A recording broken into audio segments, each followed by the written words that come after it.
Okay, everybody, welcome. It looks like we have people trickling in, and we have Michael and Sarah here. So I just want to welcome everybody to the May 26th meeting, the regular meeting of the two Turlock Subbasin GSA Technical Advisory Committees. We will be having public comment at the front of the agenda, as well as comment on specific items that come up as well. So take note of that. There's plenty of opportunity.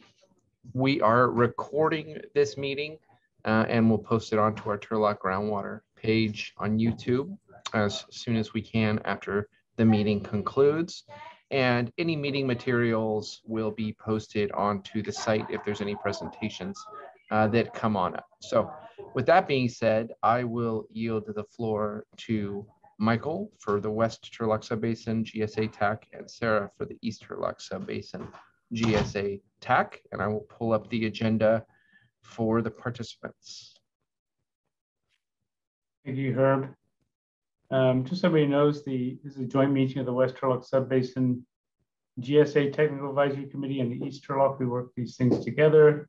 For the West Turlock, we need 7 of our members for quorum. And right now I'm only seeing 5. So I've got TID, City of Ceres, Delhi County Water District, Stanislaus County, and Waterford representing the community of Hickman. Anybody else from the West Turlock GSA on board? Not seeing anybody. So Miguel's on. Miguel, so we have to 6 now. 4 were dangerously close.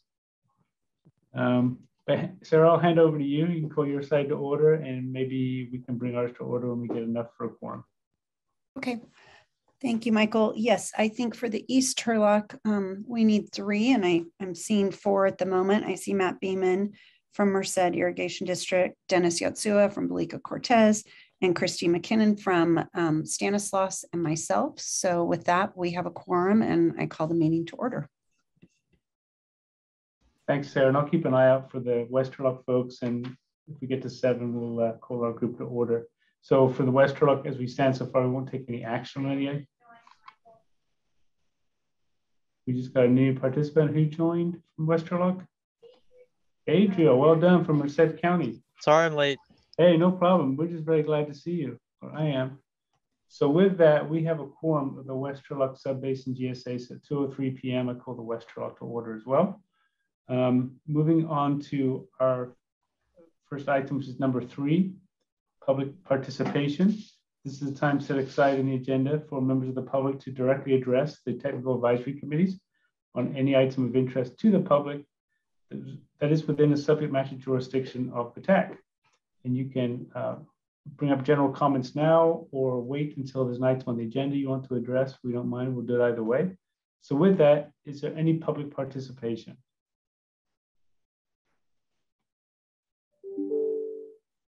Okay, hearing no comments and seeing no hands up, we'll move on to item number 4, which is the approval of the minutes of the April 14th special meeting for the West Turlock TAC. So we haven't had a chance to adopt those meeting minutes yet. So this is an item just for the West Turlock TAC. This is adoption of the minutes from April 14th. They were sent out earlier in the week. Do we have a motion to approve those or make any changes? So West Turlock folks, any motions or changes? The minutes for April 14th special meeting. Don't be shy, or I'll start calling on people. Oh, motion, Michael. Thank you, Leandro. We have a motion from Leandro to adopt the minutes from the special meeting of April 14th. Do we have a second? Second. Second by Mike Pitcock. Any further comments? A motion and a second to adopt the minutes of April 14th. All those in favor signify by saying aye. Aye. Aye. Aye. Any opposed? Okay, those minutes are adopted unanimously. That's the West Turlock TAC adopting the April 14th special meeting minutes. Item number 4B, minutes of the April 28th regular joint meeting of the West Turlock and East Turlock Technical Advisory Committees. So we'll start off with a action from the West Turlock folks to adopt those minutes from April 28th. We have a motion to adopt those minutes from April 28th. Motion to approve? Thank you, Christy. From San Jose County, do we have a second? Karen will second, Michael. Thank you, Karen. So a motion and a second. Any further discussion? Okay, hearing none, all those in favor signify by saying aye. Aye. Aye. Any opposed? Okay, minutes of April 28th stand approved for the West Turlock. Over to you, Karen, for East Turlock. Sorry, not Karen, Sarah for East Turlock. No problem. I know who you're talking about. Okay, so the East Turlock has similar minutes from the April 28th meeting that we need to approve. Can I get a motion to approve those minutes from April 28th? This is Dennis. I'll move. Thank you, Dennis. And a second? I'll second. Thanks, Matt. So I have a first and a second, and I'll do a roll call vote. Dennis Yatsua, Yes. Matt Beeman, Yes. Christy McKinnon, Yes. and Adriel Ramirez, Yes. and Sarah Wolf. Yes, motion carries. Wonderful, thanks, Sarah. So moving on to item number 5, this is again for the West Turlock Subbasin Technical Advisory Committee. A resolution recognizing the state of emergency proclaimed by the governor on March 4th and recognizing it remains in effect and authorizing remote teleconference meetings for the period of June 4th through July 3rd. I know some of our governing bodies are moving back to in-person meetings. I also know that some of the variants of the coronavirus are starting to spike up again. So again, this is an option for the West Turlock TAC to keep meeting via teleconference like we have been, or to go back to in-person meetings. So with that, any discussion or any thoughts on that item?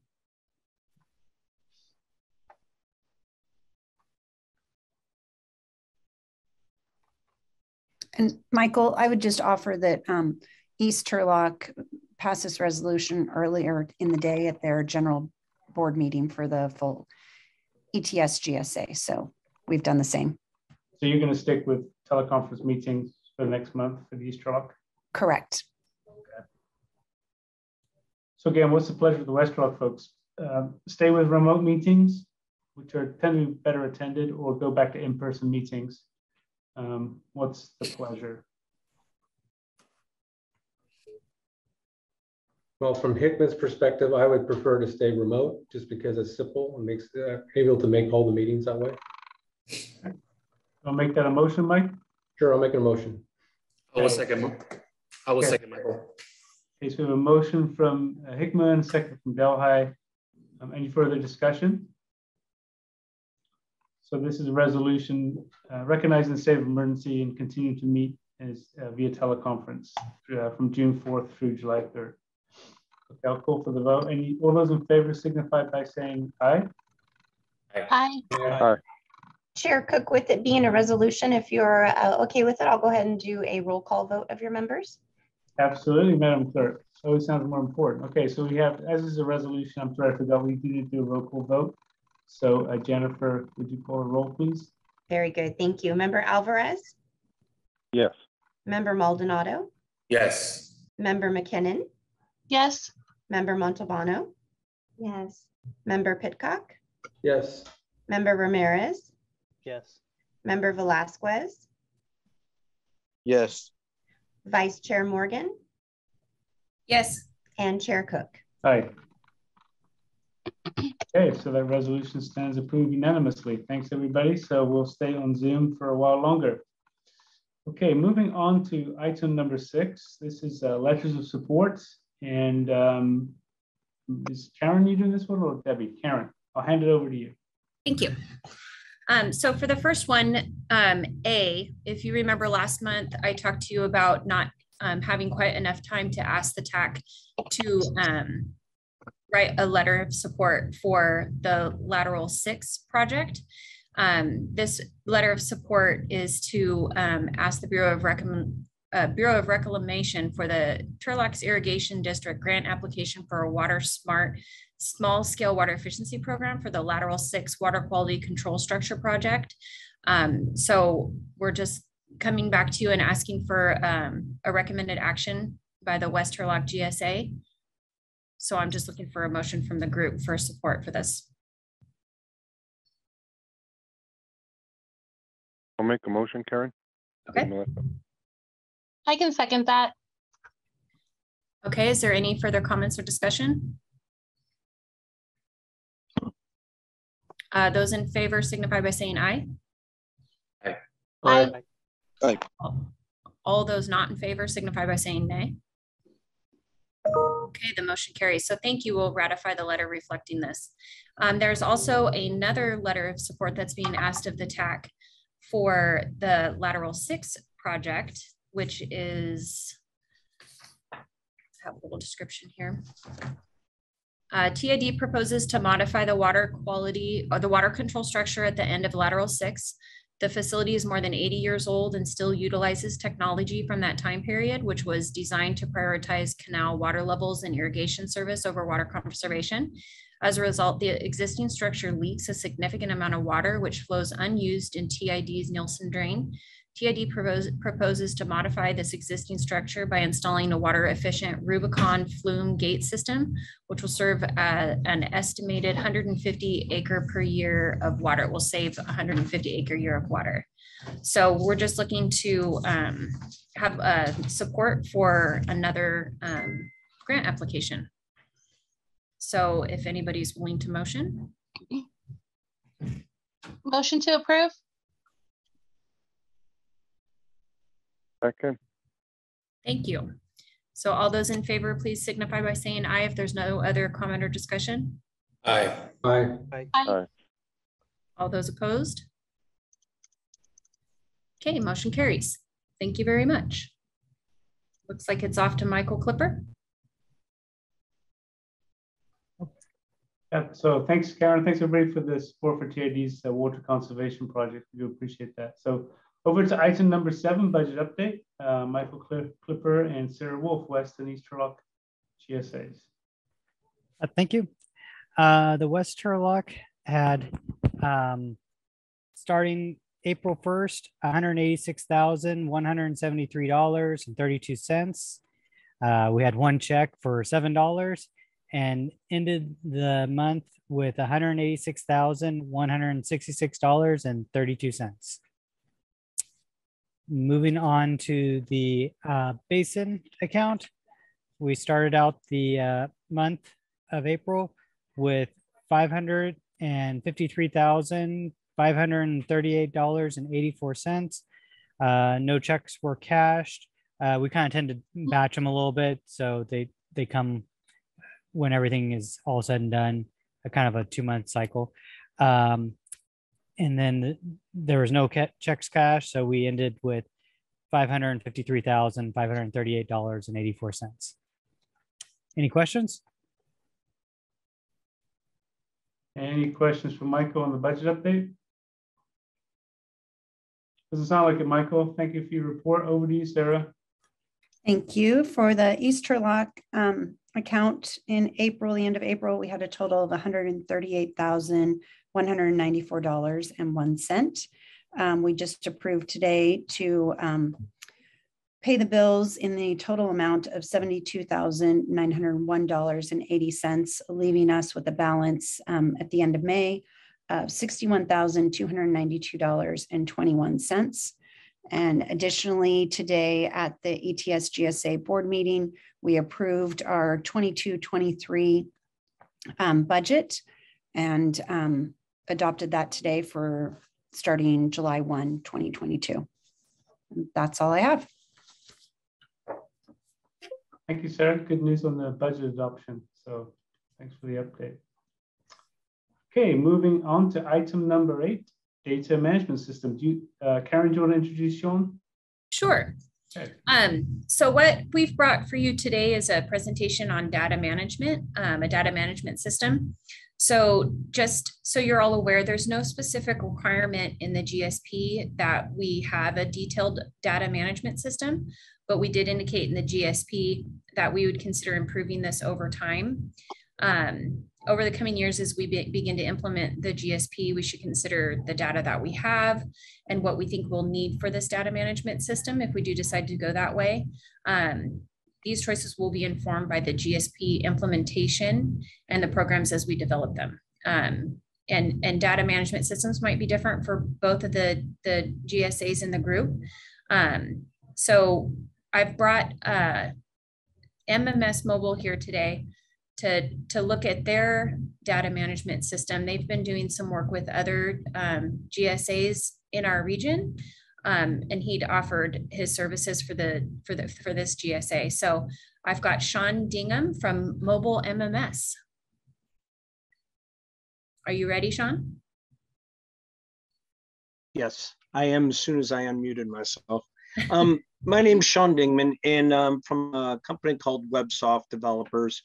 And I'm going to show you a little bit about how we do, well management, specifically in data management in more general terms.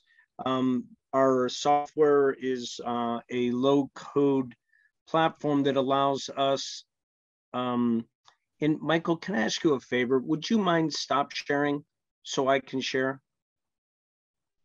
Guessing that's Herb. Herb, are you sharing? Oh, I thought it was you. I'm taking it down right now. Give me a quick second. Yep, no sweat.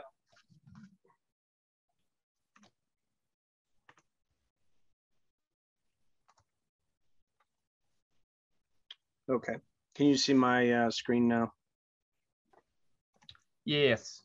Okay, good enough. So what we offer is a low-code system. We market it primarily as a maintenance management system, but in effect, what it does is it allows you to have map-based assets and then do actions on those map-based assets. Sometimes those actions are, doing a valve exercise, and sometimes, as in this case, it's taking measurement on wells.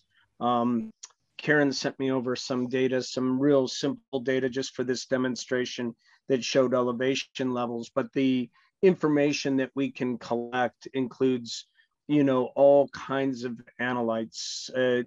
We can collect nitrates or anything else that you would like to collect on these wells, and we do that for several of our customers. So again, it's a map-based system. These blue dots represent wells throughout your area. Clicking on any one of them brings up some information on that particular well location. And what Karen sent me was just a sampling of the wells, and this is the data that she actually sent us. And then associated with each one of those wells for this demonstration is a elevation data. And so this is a extremely simplistic type of view of this, is that on a particular date, in this case, March 1st, a elevation was gathered at that particular well site. And the nice thing about this platform is that it allows you to have this availability out in the field directly, either from a tablet or a laptop or a phone or anything else. So these measurements can be taken directly in the field and without the need to duplicate them. In addition, the system, since it is a hosted platform, it allows you to have the capability to have multiple independent entities gathering data simultaneously. So everyone who's a participant here can collect their own data for their own uses and see it on the map in real time and share it on the map in real time.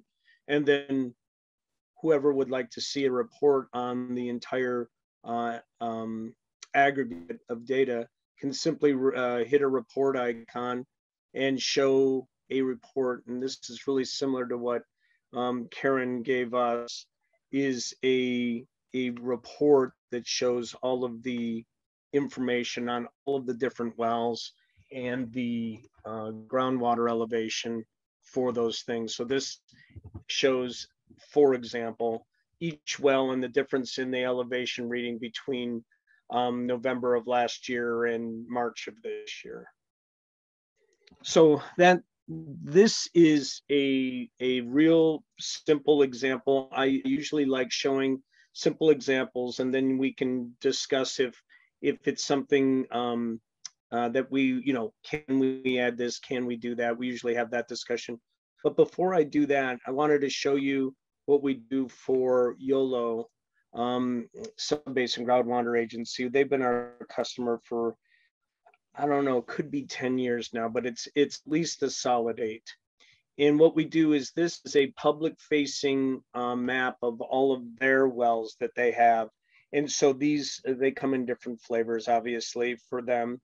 And what we do is, now this is a more complex view of what I had just shown. So instead of just showing a simple blue dot, I now theme the dot based on the kind of well it is. I produce a public facing map that is a distilled version of the information that they're collecting in the background. And then again, it works just the same as what I was telling you, is that if you select one of these wells, it gives you the state well number. And what it also does that's actually much cooler is, since we have so much data for them, we actually show a graph of the groundwater elevation over time. And, you know, we can do a lot of these fancy type things where we can show, you know, a snapshot of more recent well readings. You know, so now this is just the span of, you know, 16 through 22 for these different well depths. And for YOLO, we also do other water quality sampling that is not public. Specifically nitrate sampling that they do on these wells. And so they have the same access to that information on the back end. I wasn't able to show that data today, but if that is something that you'd like to see, maybe I can distill it into something that's not, you know, specifically related to their well sites without their permission. So, and then other things that we do are even more complicated than that. For example, for the city of Roner Park and also Ceres, what we do is we have various wells or various sampling points that we have throughout their city. So we have these different sampling locations throughout the city. And then we have a matrix of all of the analytes throughout the city that are being tested anywhere. And what we do is we have a table of 375 analytes. And at each one of the sampling locations, we have the ability to import data from their lab that shows the sampling results of each one of those locations for the appropriate analyte for that location. So for example, I have various samples. And so since the beginning of time, we've loaded in nearly 50,000 separate sample entities where it's a tuple of where it was, what it was, and the result from that particular test. And we can use this giant grid to search for just about anything, including, for example, at well 41, we can show what the results in over time are for the coliform there. And you can see that there's 56 different samples over time that we have each month for that particular test at that particular site. And all of them are absent for that particular analyte. So I don't know if you have any questions. We were able to do some really unique things because we don't have a out of the box solution, meaning that, you know, we don't require you to do certain things a certain way. We have the ability to manage the representation of the data and actually the data that you gather in a unique way that's specific to you all. Any questions for me? How much is your service? I was basically trying to show off what we were doing for you. It depends how complicated the thing that we would do. If it's something similar to YOLO or even something similar to what I show for here for Ceres, it's relatively inexpensive. We charge by year, somewhere I would say in the $15,000 range, something like that. So City of Ceres has contracted with you already? Yes, they have. Okay. And if we were to add our data, it would be 15 for each other agency, more or less speaking? Oh, no, I'm sorry. No, I would enter it. What I was talking about there is that I would enter into a contract with you all for a single amount, and it would allow each agency to collect data in that site, that instance, for you as the Turlock GSA. Turlock. So, for example, City of Modesto, we own wells on 2 GSAs. Our footprint overlaps in 2 basins, so it kind of would be restricted just to the Turlock Basin. Oh, I see what you're saying. Yeah, and yeah, we got a few agencies like the county, us, Hickman, Waterford, kind of overlap. Yeah, I knew it was complex, and I knew that this question would come up. It really depends on. I don't even mind if you all are collecting similar data for each of the other agencies. We can always pare it down to just show in each individual agency on some kind of aggregated site, Miguel. Okay. It was a vague answer to a question. I'm not sure how I would solve just this second, but I think it's solvable, right? So I imagine Michael Cook is in the same boat, that he spans many agencies as well, right?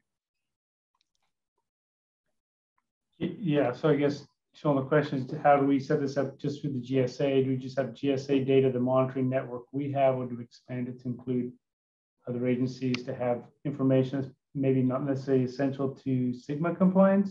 Is that what you're getting at, Miguel? Well, City Modesto footprint lands on Turlock Basin and Modesto Basin. So we have wells in both basins. I was just wondering if, if we were going to put in our monitoring network and it expanded into another basin, would it be cut off at the boundary, or would we have the opportunity to incorporate a whole network within our, within our water district footprint? Yeah, not just so a portion of it. I think we're not real expensive, right? Because this is something, I mean, I don't anticipating it being in general more complex than YOLO, right?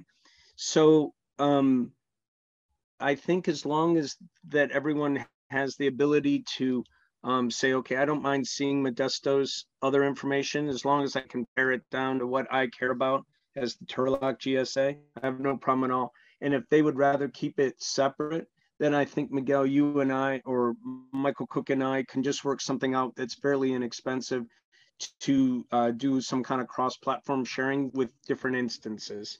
Having the same core data set, and I have a City Modesto water quality and a TID water quality or something, for example. There also is the coordination piece where we're supposed to be coordinating with our neighbor agencies. So this might end up being something that could facilitate that as well, as long as folks are willing to share data. Just an example of the flexibility, if I can give an example, we use this for our backflow program. I'm not sure if everybody here is familiar with that, but we have, businesses have to have a backflow, and we have a whole list of testers that they can choose from to do this. And we have, each tester has a login for the data management system, and they enter that data themselves. They don't submit test results to us anymore. We don't have to enter it into a log sheet anymore. And any tester who wants to test backflows in the city of Ceres has to become part of this program so that they can enter the data. So it is convenient to have multiple people able to access restricted areas into the system to enter data for us. And then as managers, we can extract the data that we need in one fell swoop without having to do asking and begging for information. I think if that's really what your goal is and how Karen describes, I think that maybe what we do is maybe even just charge each entity proportional to their vote share or something like that. I don't know, whatever you guys would do. I'm super flexible. I get to make those choices myself. So if that's something you're interested in, I think that's the least of the ways that the least of the issues that we'll have is solving that particular problem of wanting to put more data in the system. And as Karen was saying, we don't charge any of her testers to use the program. Series just covers it as part of a broader contract they have with us to do all their maintenance management and water quality and conservation and everything else. Sean, I have a couple of questions. What you've shown so far is data that are, I guess, uploaded in data tables, and I'm assuming that there might be an initial setup charge for setting up additional data tables or importing data into the database. That there's some kind of a charge for that when you set it up, and that the 15,000 includes some nominal amount of routine annual maintenance, or do you provide any support, or is any of that included in the 15,000? So the initial charge, you're right, to do the implementation and setup, you basically say, hey, I want you to do these things for us. And I say, I'm going to charge you, it's going to cost me X, and I'm going to charge you some number that's, you know, something less than X to do it, right? Because I'd like you as a long-term customer. And then that'll be just a one-time charge up front. And then anything you want to do after that is included in the 15. So even to the point of you can't remember how to set up users, a new user gets called in, you want me to tweak a form or change an import because your lab changed the way they're reporting something, whatever the case may be, it's included. So that's the contract we have with Series, for example, works like that. We charged them 4 or 5 years ago one time, and then it's just, you know, a yearly fee that we charge them, and that's it. And the types of things that can be uploaded, so far what we've seen is data that gets uploaded into your database. What about things like if we wanted to upload well completion reports or things like so basically you're uploading PDF files or some other files, you know, let's say log files or things like that. Can those be uploaded and linked as well? Absolutely. So for example, and again, the thing that I'm showing for you is really a simple version of what we're capable of doing. But so the way I broke it down was a hierarchy that includes get a well, and then the sample you took at that well, or elevation you took at that well. And so we can attach things to the wells, like a well, the well report, or the initial well testing or something like that. And then to each sample, we can also attach information. And those things can be pictures or PDFs or anything that you want to them, right? We can also do hyperlinks to some other type of information and all of that. So it's a real dynamic form builder, meaning it can be just about anything that you can think of that you'd like to set up. So if we wanted to, I'm going to talk about maps and geospatial analysis for a second. If we wanted to have more than one map layer that we could toggle on and off, or we wanted to upload information regarding specific polygons, does that move us into a more complex category? And if so, when, you know, how can you accommodate that, and how would you go about it?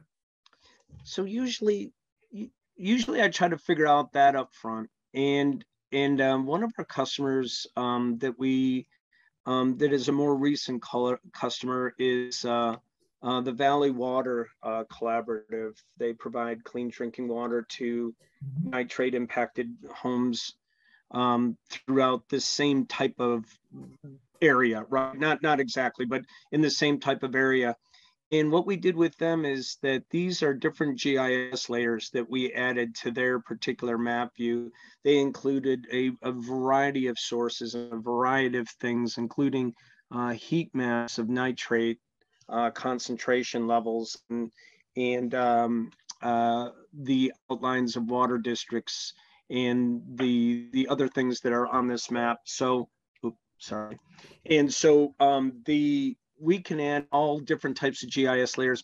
Where I'm going with this, Mike, to make a long story not so long, is that this is a simple thing. Again, this is not hard, right? You want some other layers added to it. It takes one of my guys minutes to put that kind of stuff on the map.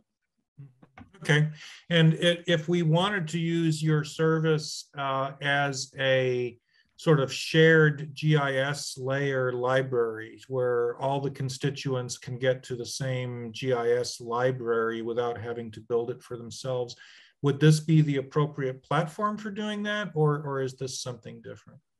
So our platform is very data gathering and data representation specific. What we do, again, and Mike, I'm not familiar with you. What do you do and where do you do it?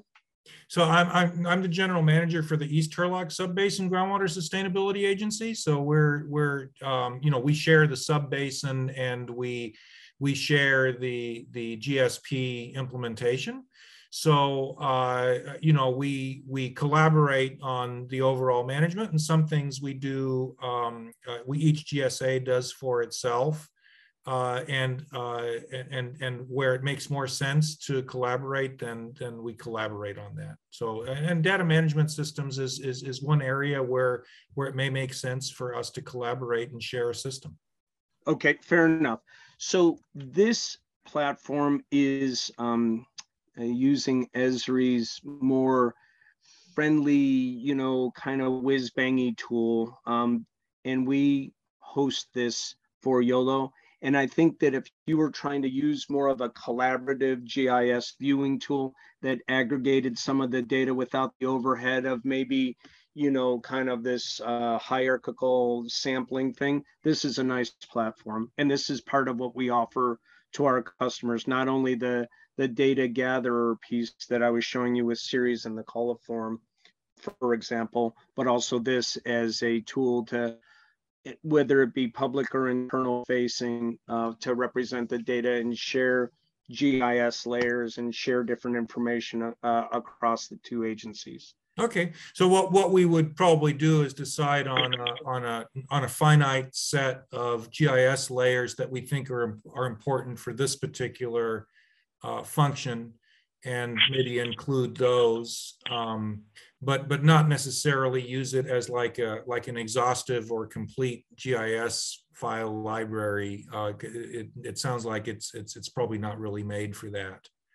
It actually is. This tool okay. right here is a Esri is like the 90% elephant market share wise of GIS representation tools. I really like this. This is their ArcGIS server platform. It's basically the way that most people represent their GIS data. The reason I like it is because it's quick, it's intuitive, it doesn't have the overhead. If you look at ours, is the same interface here, but it has the overhead of a lot of things around the edges that help you manipulate the data.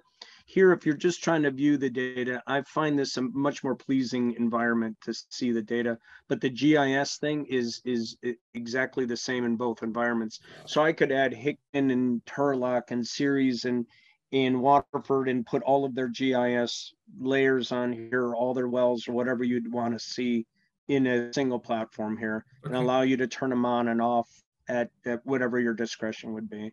Wonderful. Okay, and one final question, and that is being able to extract the data and ownership of the data, as it were. So let's say, for example, and nobody's expecting this, but let's say, for example, that there was a legal action and the data from the database was subpoenaed. Would it be possible to extract, would it be relatively straightforward to segregate it from other data that you have on your servers and extract it as a flat file and turn it over and say, this is all the data that is related to this particular client, this particular area? Is that Absolutely straightforward, or is that difficult to do? No, it's straightforward. We host it on a SQL database, and part of your contract with us is when we part ways, if that's what you wish, or if you need it at any time, the data is yours. And usually what we have with this is that this grid view here, the way it is set up, these are all your well locations that Karen gave me. And there's an Excel download tool, which provides the flat file that you're referring to.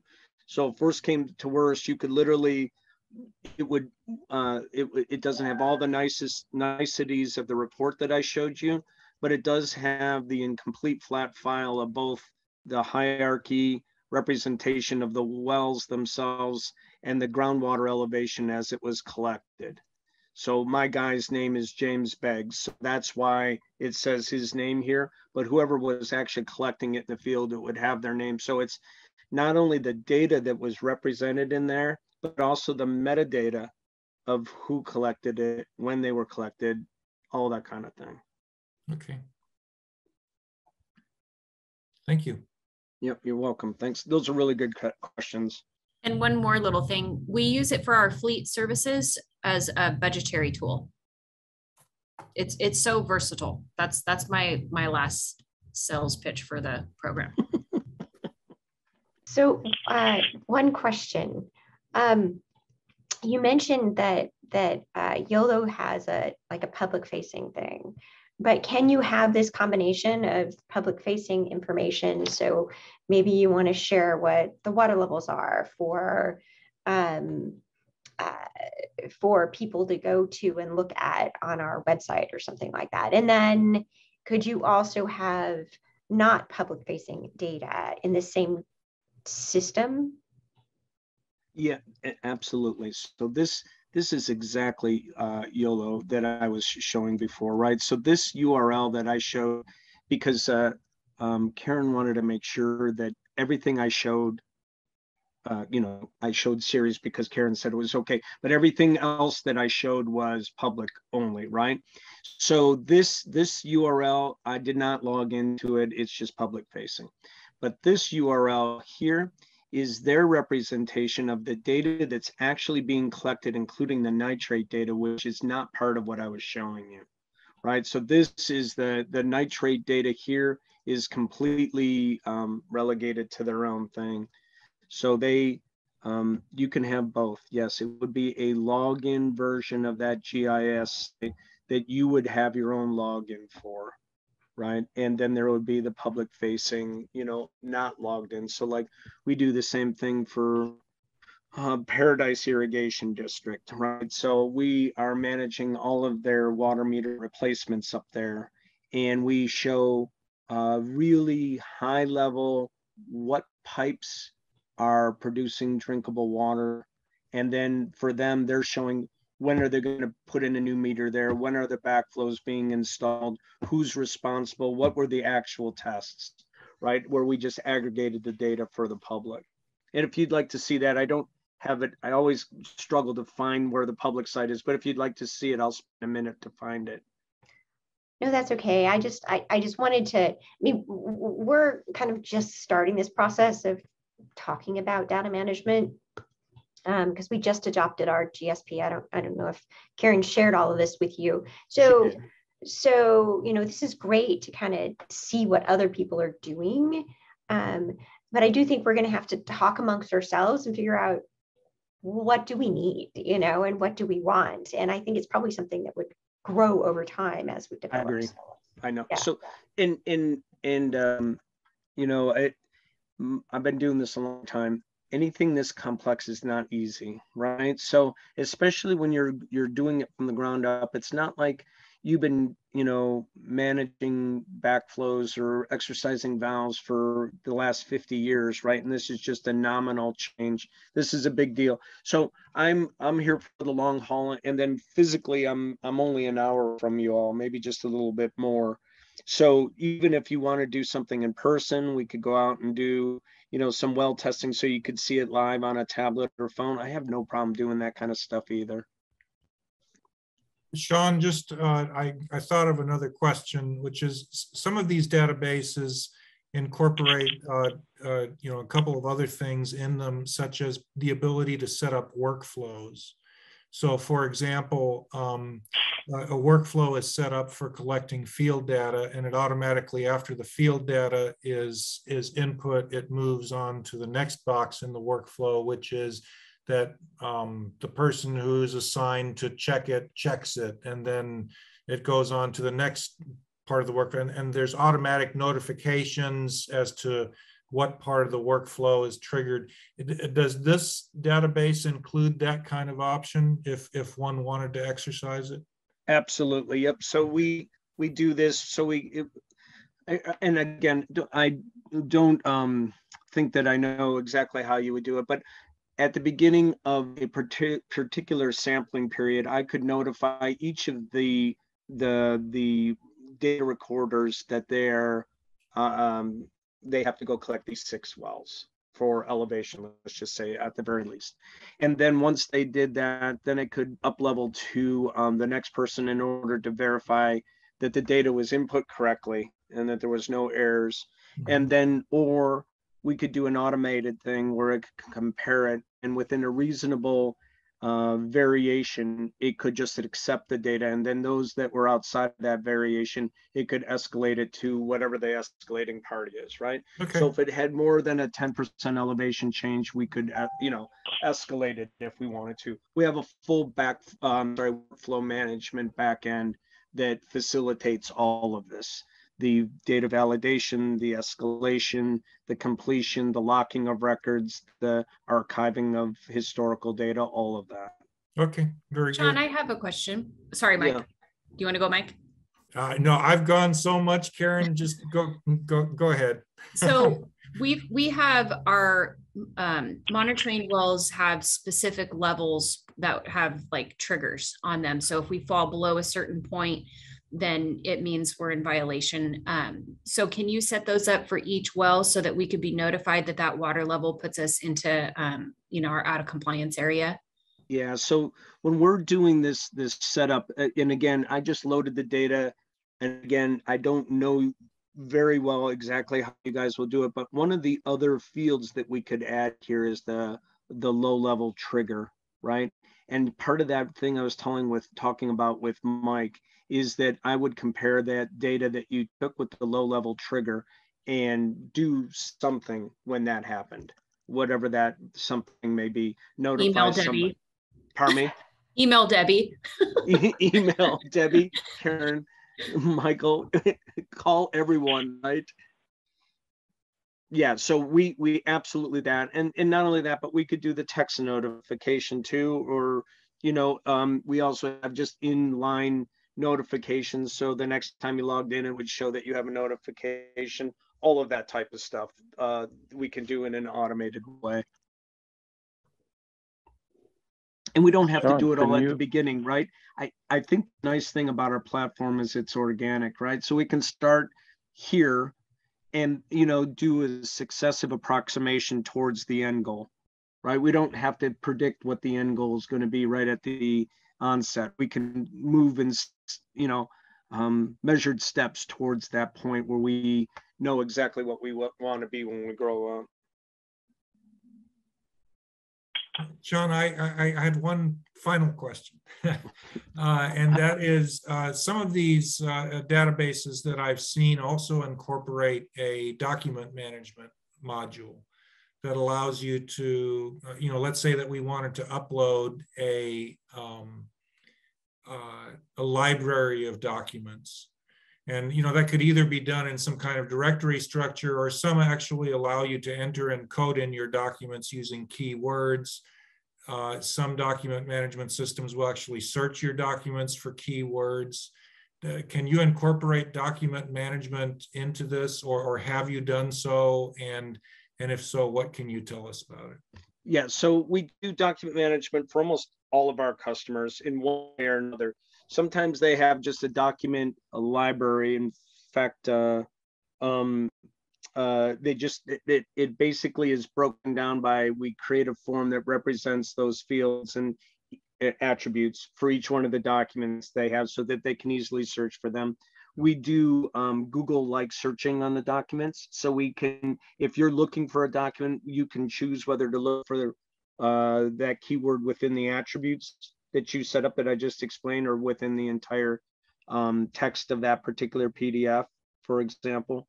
And then we also do, back to that, one of the very first questions you asked. So we may have a document management thing for various items within there. So the wells may have one kind of document management thing where it's like, here are the different categories of documents. You could have an operations and maintenance manual. You could have a material safety data sheet for things that were stored there, or whatever the case may be, right? You could have different categories on an asset by asset basis. So you could search for things within that. And then the last one we have is we have a pretty extensive help thing. And it's not just help with our program, it's help for users of your program. So you could have SOPs. How do I collect data, right? So what does it mean to check the elevation of a well? What is the process you need to go through?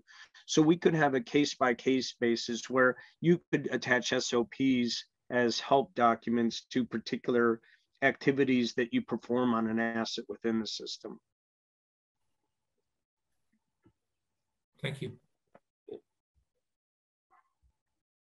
Sean, this is Milt Treeweiler. I'm a Turlock citizen. Very sophisticated system. Very impressed with what you said and a good presentation. I do have one question. My question is,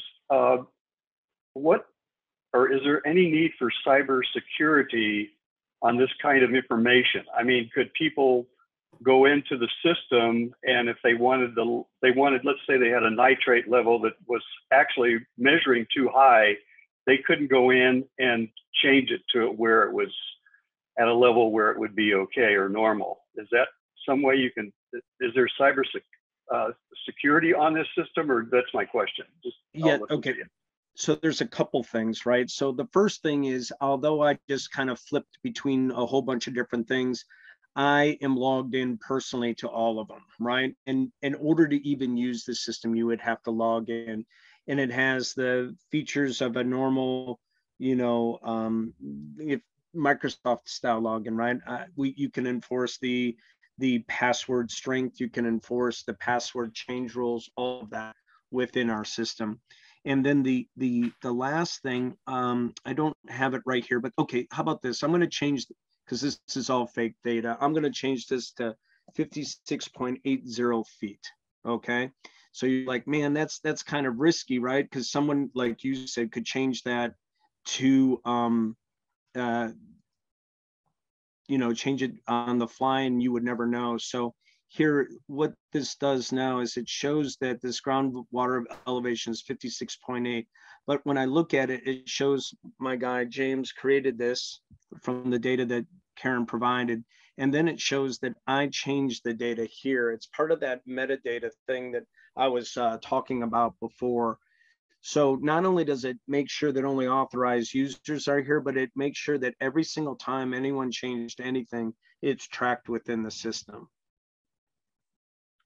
Thank you for the explanation and the demonstration. Yes, and if it were real data, I wouldn't have done that, but we're just kind of at that outset. I just wanted it in there for demonstration. Sean, on your graphs, could you graph two things like production and water quality, or static level and water quality at the same time? Yeah, absolutely right. So as long as the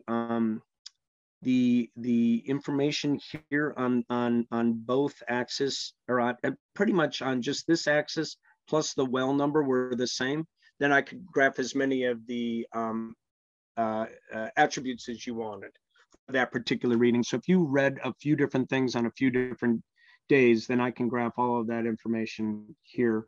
Anything more sophisticated than that, I may not be able to do out of the box, because this is an out of the box tool, but I can definitely show you in a more Excel-like way where it can be much more sophisticated, where these dates don't have to be the same date for both things collected. Did that answer your question? It's just showing, yeah, you're showing one constituent over time, but you can do two, you said, right?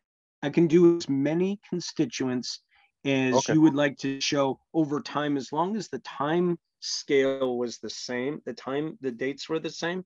That's all I need, and I'll vary the scale by constituent. Is this program more heavily towards wells? No, it's really not. It's basically the asset. It's oriented in my mind towards anything that's mapped.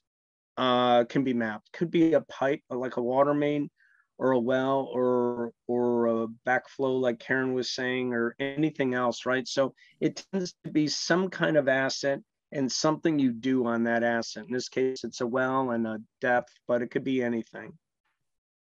On many occasions, we used to have a software that we had all our layers on it and data.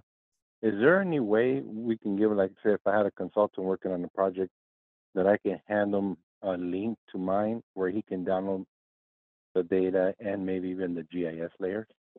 Yeah, you can download, and it's especially it's nice with this type of representation of the data, because this representation allows you to download the GIS information in a pretty straightforward, easy to understand way.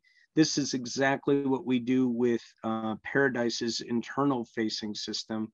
It allows anyone using that to download any of the GIS data, because you can just imagine they're replacing, every single meter and half the water lines there. They have a billion contractors there doing work, and they all need a different piece of data. Billion was an estimate. Sean, my name is Matt Beeman with Merced Irrigation District. We're a member agency of the East Turlock GSA. On this map, I can see there are continuous monitoring well sites. Yes. Are those uploaded? I guess, are you pulling that data, or is it being uploaded manually, or how's that? Is it automatic or is it manual? I guess is what it comes down to. So I'm not sure if all of them are, but let me just talk about most of them. This continuous monitoring well is SCADA information that we're collecting periodically. And usually what we do to keep the SCADA separate from the main, internet, is that we, every night or a few times a day, that information is uploaded from that SCADA server to our FTP site, and then we process it with a script, Yeah, so if you had an API, you could grab it and parse it out. Absolutely. In fact, the API to our program allows you to grab your own data, right? So if you have Power BI, for example, and you wanted to grab some of the data from our system, you could use our API to collect our data at whatever interval you want. The particular thing I was talking about is our script using our own API to throw data from the SCADA upload into our system for the continuous monitoring wells. Okay, I was going to ask if it went both ways, so that's good. Yep. I'm curious how the collection tool portion goes. You talk about ESRI for this map that we're looking at, but ESRI has a number of tools available for collecting data. This mobile MMS would be a completely separate proprietary tool, right? This is not, you're not piggybacking off of Esri. No, we are not, because the methodology with which we use to create on-the-fly dynamic forms is way simpler than the Esri toolbox. So what we did is we broke away. This is the embedded, we're using their SDK is to generate GIS features on the map here and show base layer information. But the way that we create these forms is really simple. So all you would have to do is, hit this plus button, person in the field would see a 3-form thing. If you want it to be 4, while we talk, I can make it a 4th field or 10 fields or whatever the case may be. But with calculations and others too. And with calculations, or it could actually take in information from the GIS thing that is collected that it's referencing and use that as part of the calculation. And then once this is done, it can actually write back to the GIS feature in the same way that those forms can, or a related GIS table in the same way those forms can. So the net input and output is Esri, but our form builder is just a little bit more dynamic and easy to use for our customers to even design the forms themselves. Yeah, great. My last question I have written down right now, at least, I think you're alluding to it or getting there, but would we have to go through you to build a form or a report, or as users, can we create those ourselves? Yeah, so that's exactly where I was going. So I didn't I was working on something else. So let me just go back to you. I'm always nervous for these things about them being black boxes and not being able to actually having to go through you to try to get what I want, at least, you know. Now, especially if you're going to do something for Merced, you know what I mean, irrigation district, you can do something. And what I do is I would cordon off each one of you so that you could kind of just see your own area with a commonality of having the Turlock GSA being a part of it. Okay, so this is really simple. I mean, some of our customers have hundreds of different forms in here, but this one is the well location. So Karen was talking about a trigger. So this is exactly the same thing. There's no difference between my access and yours, except for I'm a super user. I get to control when your license expires, pretty much. That's it for down there. So on these fields, so if you want to just have and I can just do this low level trigger, and it's going to be a numeric field, and I can put a validation, I can put a minimum and maximum on there. I can do a lot of different workflows in there, but let's just say I just want to do that right now. And I wanted to put a low level trigger here. So the next time I come into the system and I want to edit one of the wells or all of the wells even, I can go here to this well, and it has a low level trigger in there. And that is why we don't use the Esri form builder tool, right? Because there's no way you could get that kind of instantaneous, capability other than with a low code platform like this. Thank you. Yep. Did that answer your question? Yeah, absolutely. Okay, good. Yeah, and then the other nice thing about that is that on this well location now, dynamically, this low level trigger became part of that form that you could download. So it's immediately updated in that particular form's location.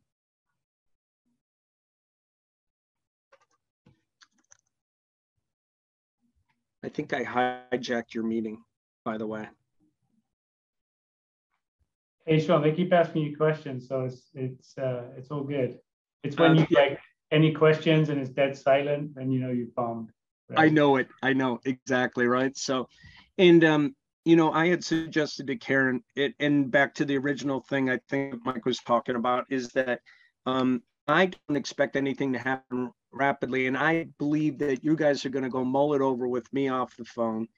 And then I know you just adopted that resolution to not do in-person meetings, but if you wanted to go out and do some field thing or do some examples or put some more data in the system, it's a good opportunity for me to learn you as well as for you to learn me. So I can do whatever you'd like me to do. Thank you, Sean. Does anybody else have any more questions for Sean? What's his number? If you give me $20, I'll give it to you. Sure, they have a website too. Oh, dang it. I forgot about that. Yeah. So, and if you want to just reach out, I'm part of the email thread for today's meeting. If you'd like to reach out, I'd be glad to talk more individually if that's the way you want it. Or if you want, you can just invite me next time all together and we can just answer a couple more questions and give me some more data, and I'll show you what other constituents would, for example, look like in a multi-constituent graph. And I can even put one of these together for you so you can see what our, internal facing data aggregation would look like. Very good. Anyone else? Well, thank you very much, Sean. I appreciate it. I really appreciate the opportunity. So you guys have a great day, and I'll talk to you guys soon. Very good. Thank you, Sean. Thank you. Bye. Okay, handing it back to you, Michael. Thank you, Karen. So we go to item number 9, Sigma related updates. And Karen, if you could, I have to leave right now, so I'll hand the reins over to the updates. Herb, do you have a communication update or no? Wasn't too sure from your text. I don't think he does. So I'll hand over to you. Maybe it's GSP implementation and grants with Debbie, and wish you guys all the best. Thanks. And I don't know if Herb is here. He put something in the chat that he had to step away from it. He left his phone, but I think he had to step out. So okay, go ahead, Debbie. Okay, so I do have a few things to update everyone on. So let me find it. Give me just a sec. I wrote down some notes. So a couple things we've been working on. Sigma requires that that we update the monitoring data in the monitoring data portal on DWR's website with the March measurements, as well as there's some additional updates that we'd like to make to some of the data sets. And so we're in the process of working with Todd Groundwater to do that. We contracted with them to do that work using the dollars that were remaining from the annual report budget.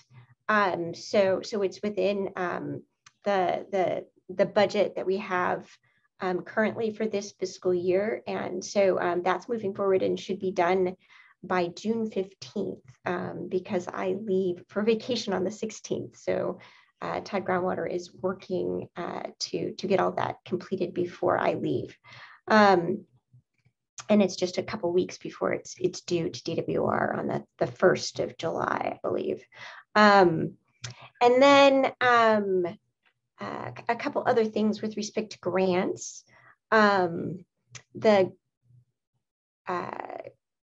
As you know, we have two grants currently. The one was for the GSP, and we submitted that GSP, but there is some project reporting that remains for that. And since the first grant was combined with the second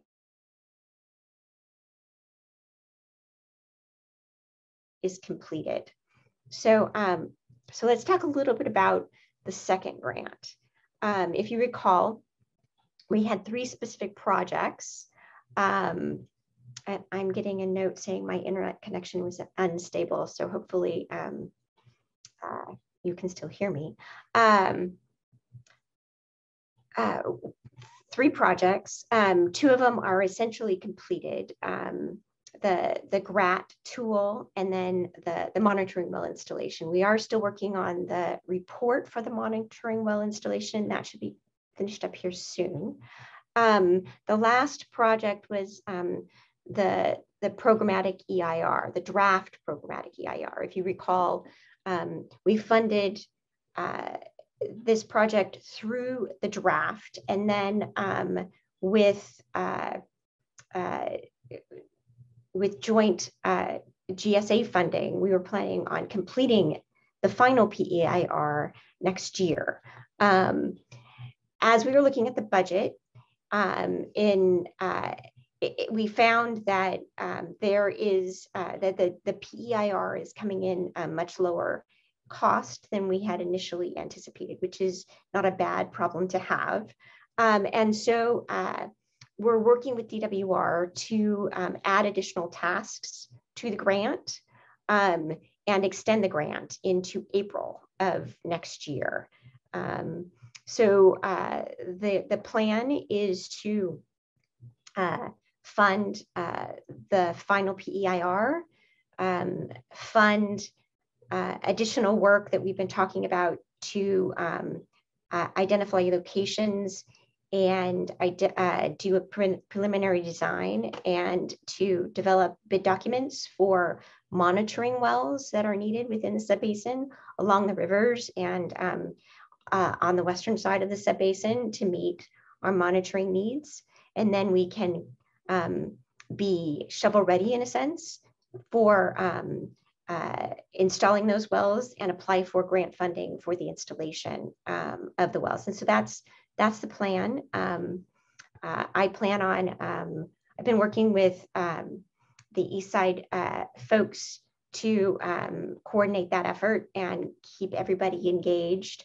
And so we will be submitting a letter to DWR here in the very short future to request those changes. And it's a process that we have to go through, and it'll take about a month to process that before we have the authorization to move forward with the additional tasks. But the hope is to make full use of all of the funds that are available under the grant to benefit the GSAs as we move through with these projects. So that's the plan. I'll stop there and ask if there's any questions, and then I have one more item.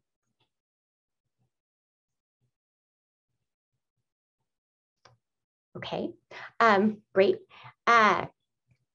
Then the last item, and one more thing about that. How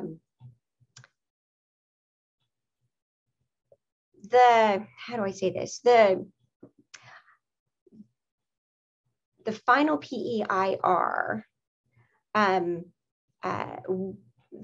costs associated with that really tend to vary significantly based on the number of comments that you receive. And so, so it could be less expensive or more expensive, just depending on how many comments you receive and how much time it takes to develop responses to comments. And so it could be that we could fund this all of the additional tasks that I just described under the existing grant, or it could be that we can fund part of it, and then the GSAs, we're kind of developing budgets now and have budgeted for a lot of that work. In this next fiscal year, we would then backstop the remainder of it with the GSA funds. So that's the plan. So it gives us flexibility to make the best use of all those grant funds. So that's the plan. Lastly, we are looking toward the next round of grants. Like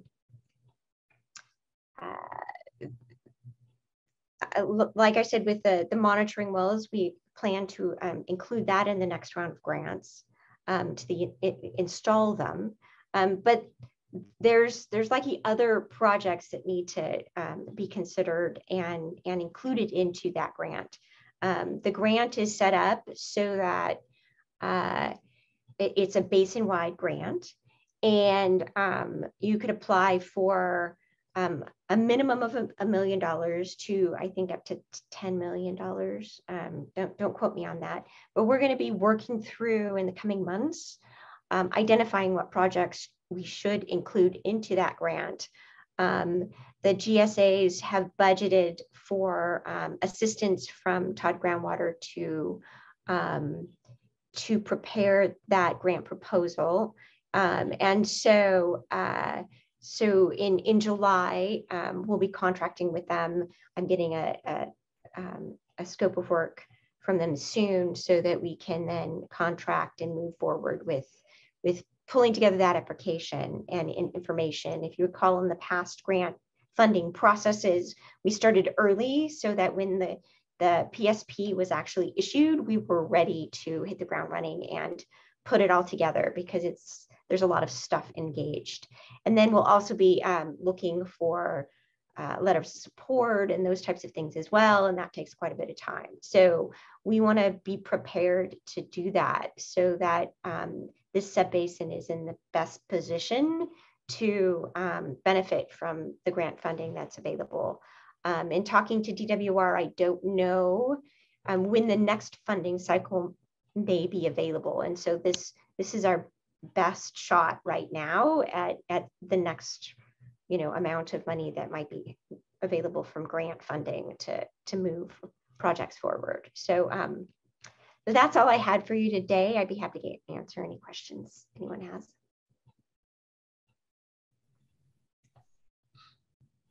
Thank you, Debbie. Sounds quiet.